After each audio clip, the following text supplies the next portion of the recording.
Estamos de vuelta en Negocios Televisión en este momento decisivo para saber si estamos o no ante el final de la guerra en Ucrania, con una victoria histórica hoy por parte de Donald Trump, con filtraciones secretas en torno a este plan de paz y con el foco puesto también en la máxima tensión en Venezuela. Nosotros vamos con los mejores expertos y hoy contamos con Alfredo Jalife, analista geopolítico, que está con nosotros en Negocios Televisión. ¿Qué tal, Alfredo? Muy buenas tardes.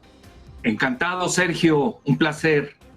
Bueno, pues después de muchas semanas hablando sobre qué iba a pasar en Ucrania, parece que estamos ante momentos decisivos, con Rusia avanzando en Pokrovsk, tomando Kupiansk, con Estados Unidos hablando de una derrota inminente de Ucrania y hoy con filtraciones de estas conversaciones secretas. Alfredo, ¿en qué punto estamos para alcanzar un acuerdo de paz? Bueno, la paz parece ser la van a conseguir en el teatro de batalla y con esos escándalos tremendos que cada día están surgiendo en referencia al gobierno ya ilegítimo de Zelensky, porque venció su mandato en mayo pasado. Aquí hay un grave problema. ¿Con quién vas a firmar ese acuerdo de paz? Porque todos los que ha enviado a negociar Zelensky, ya ves su confidente, que es su chief of staff, Yermak, pues es el que está negociando ahora con Driscoll, el jefe de las Fuerzas Armadas de Estados Unidos, que ya ves, ya se trasladó la negociación de Ginebra a Abu Dhabi, ¿no? Donde ya hay negociaciones muy extrañas entre los estadounidenses con los ucranianos y los estadounidenses y los rusos. Yo creo que hay mucha coreografía, yo diría hasta de teatro kabuki, en relación a este plan de paz. Primero que eran, y conste que no soy en contra de que se haga el acuerdo de paz, que no se me vaya a malinterpretar. Yo estoy analizando lo que veo, ¿no? Pasaron de 28 puntos y ya ahora ya lo compactaron, ¿no? Lo condensaron, le están llamando el acuerdo de paz compacto, a 19 puntos, ¿no? Primero, también estamos ante una guerra de propaganda tremenda, esto hay que decirlo, Sergio, en donde pues yo diría sus enemigos de Trump no le quieren dar un triunfo de esta magnitud, y menos a Rusia, y luego se están aprovechando de la notoria debilidad interna doméstica que tiene Trump en el mismo Estados Unidos. Entonces, ya quedamos que de 28 puntos ya están en 19. Y CNN, lo digo respetuosamente porque yo fui comentarista de CNN, él comenta que Ucrania, o Zelensky, como le queramos llamar, no va a aceptar 3 puntos. Y curiosamente, de los 3 puntos, de los 19 que quedan, 2 de ellos pues son la causa de la operación especial de Rusia en Ucrania. Es decir, la primera es el asunto de la OTAN, es decir, que no se expanda la OTAN hasta Ucrania. Pues esa es la causa primordial del asunto, ¿no? Y ya sin contar otros puntos también, que para qué sigo, que muy raros, donde meten que además son benéficos, yo no estoy en contra de ellos, el del START, ¿no?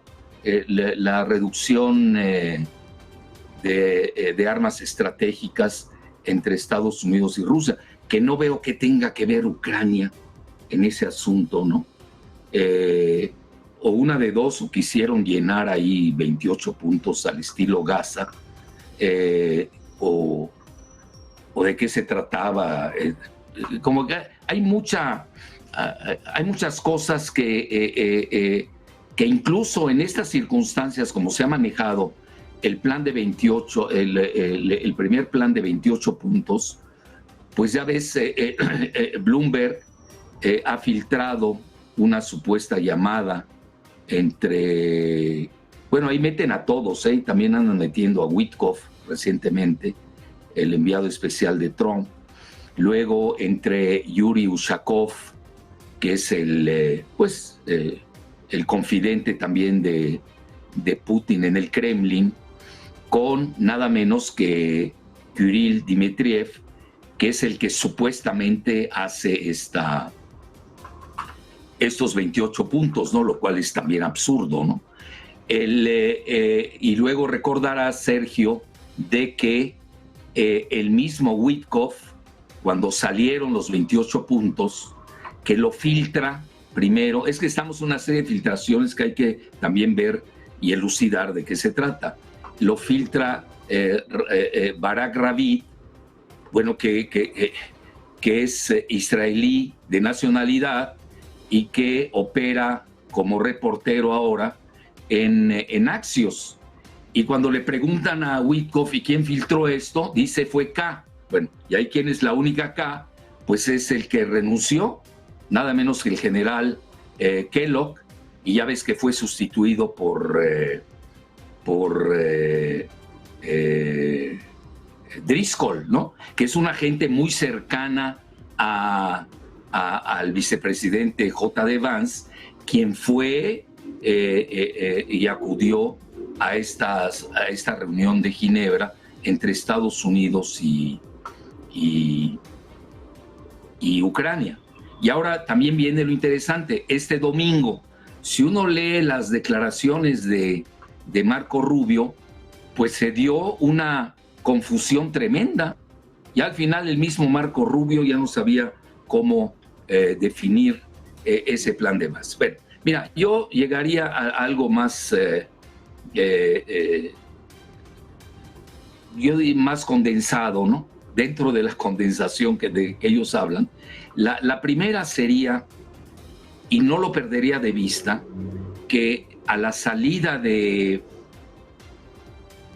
la conferencia de la cumbre del G20 allá en Johannesburgo, y esto no ha dado mucho de qué hablar en los medios, y me llama mucho la atención por los alcances que manejó el primer ministro de Canadá, Mark Carney, a la salida de esa cumbre, a la que no asistieron ni Trump, que la boicoteó, ni Putin, ni Xi Jinping, es decir, los tres grandes del planeta. Yo diría que el único grande a ese nivel, más o menos, pues fue Modi, con la que coqueteó demasiado el primer ministro canadiense. ¿Y por qué abordo esto? Y hay que conectarlo muy bien, porque los enemigos de Trump, que son muy numerosos, y hay que decirlo abiertamente, yo pondría el cuarteto, ¿no? El cuarteto globalista, que son los banqueros Rothschild, que son los que controlan a Mark Carney, que fue 2 veces gobernador del Banco Central, que es inédito e insólito, tanto de Canadá como del Banco de Inglaterra. Luego a Larry Fink, estamos hablando nada menos que de BlackRock, y no hay que perder de vista que Merz, el canciller alemán, pues es socio de Larry Fink. Ve cómo voy atando los cabos, Sergio. Y luego, en tercer lugar, George Soros, bueno, que no es ningún secreto que es el peor enemigo interno, aparentemente es el que ha dado la cara en contra de Trump, y que incluso financió y no estoy atacando a Mamdani, que es un ugandés chiita, que además ha tenido a mi juicio, una política espectacular en contra del genocidio de Israel, pero también no se puede perder de vista que fue financiado por George Soros en su campaña con $35 millones. Y luego tienes, pues, el que está en la cuestión de la filtración, que es Bloomberg. Entonces, si te das cuenta, hay una línea que podemos concatenar de todos los grupos israelíes que están en contra de Netanyahu y de Trump, que traen una alianza entre ellos, nos guste o disguste. Esa es una primera cosa que hay que abordar, que tiene una política globalista que es no solamente que está en contra de la política interna de Trump, sino que quieren seguir combatiendo hasta el último ucraniano. ¿Qué quiero decir con esto? De que, primero que nada, y lo vimos en fechas recientes, se estaban cayendo las acciones con este plan de paz de las acciones de las empresas del complejo militar industrial de Occidente. Lo vimos en las bolsas de valores y ustedes mejor que nadie lo exhibieron. Entonces, en ese sentido, ya el simple hecho de haber publicado el plan de paz ya causó estragos en las bolsas de valores, sobre todo en los intereses afectados por el complejo militar industrial. Eso es por un lado. Y también tenemos que sumar que no les conviene, quieren que siga la guerra en esa región, porque además, dentro del Partido Republicano, y seguramente ustedes ya lo habrán expresado, ya existen rebeldías muy poderosas dentro del Partido Republicano en contra del plan de paz. ¿Por qué razón? Porque muchos, y no estoy diciendo ningún secreto, muchos de los congresistas en Estados Unidos, sobre todo los demócratas, pero ahora estamos viendo que también los republicanos, y ya no se diga los que están encabezados por Lindsey Graham, son lubricados pecuniariamente por las acciones de estos grupos del complejo militar industrial. Entonces aquí ya tienes una complejidad donde están surgiendo todos los que evocan, los que están a favor. Yo no veo muchos a favor, por cierto, en Europa, que estén hablando a favor del plan de paz. Ya ves que hasta Josep Borrell acaba de decir que ya Estados Unidos con ese plan de paz demostró que no es aliado de Europa, porque estaban abandonando Europa. Que también es cierto, faltó diplomacia, pero yo no sé cómo Estados Unidos también, cómo el equipo de Trump hubiera manejado la participación de Europa con un país de Ucrania, que es, nos guste o no, está en Europa, al menos geográficamente, aunque étnicamente no sea de la verdadera Europa, porque los ucranianos son eslavos de raza. Son igual que los rusos, son eslavos. Y yo siempre mantengo la hipótesis que se trata de una guerra civil entre los eslavos atizada por los neoconservadores straussianos de Estados Unidos, específicamente del grupo israelí de la familia Kagan, K-A-G-A-N, y de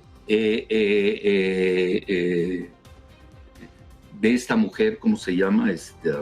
Ahorita se me fue el nombre, de quien manejó el golpe de Estado dicho por ella allá en Kiev. Entonces, tenemos aquí realmente, están aflorando todos los intereses y sobre todo yo vería aquí una protoguerra civil que no se atreve a decir su nombre de Estados Unidos, donde ya vieron debilidades de Trump, el caso Epstein-Gate, ya ves también la rebelión de congresistas del Partido Demócrata que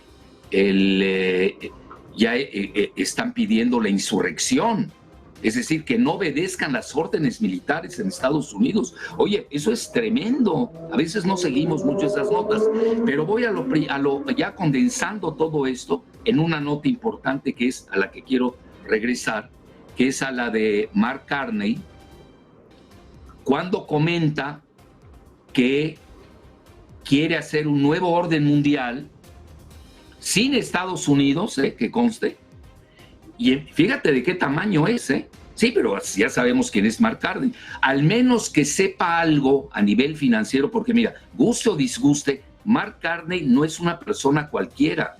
Mark Carney, estás hablando que es yo diría, el portavoz principal hoy del modelo de la globalización financierista.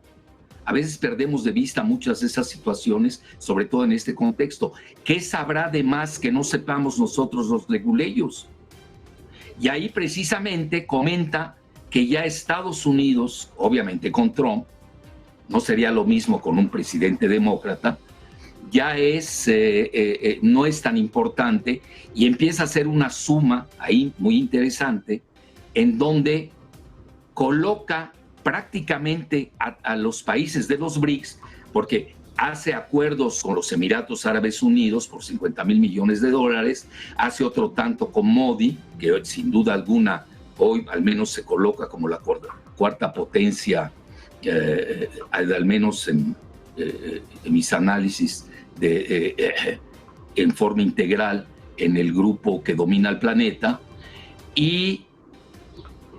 Pero ahí viene, coloca prácticamente a los BRICS, porque cuando hace la cuenta de cómo va a ser este mundo de la anglósfera que ellos van a dominar, que conste, sería una anglósfera sin Estados Unidos, es decir, sin Trump, eso hay que decirlo muy bien.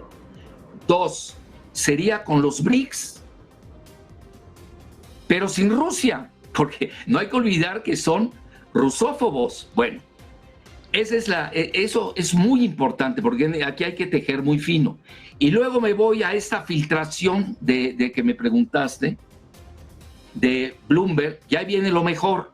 La filtración no es lo importante, Sergio.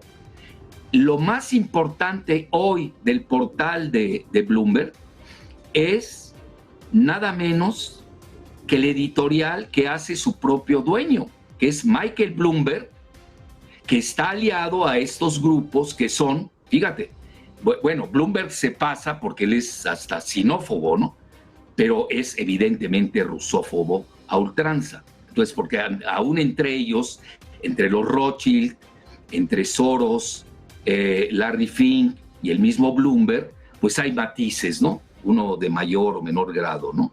Pero Bloomberg es abiertamente xenófobo, toda la vida lo ha sido, y obviamente pues no oculta su rusofobia. Lo que hay que leer es, más que la filtración famosa, que obviamente puede descarrilar el plan de paz, lo que hay que leer es ese editorial, que es tremendo, que te está llamando a que ya se tiene que crear una Ucrania muy fuerte, que conste, son términos de él.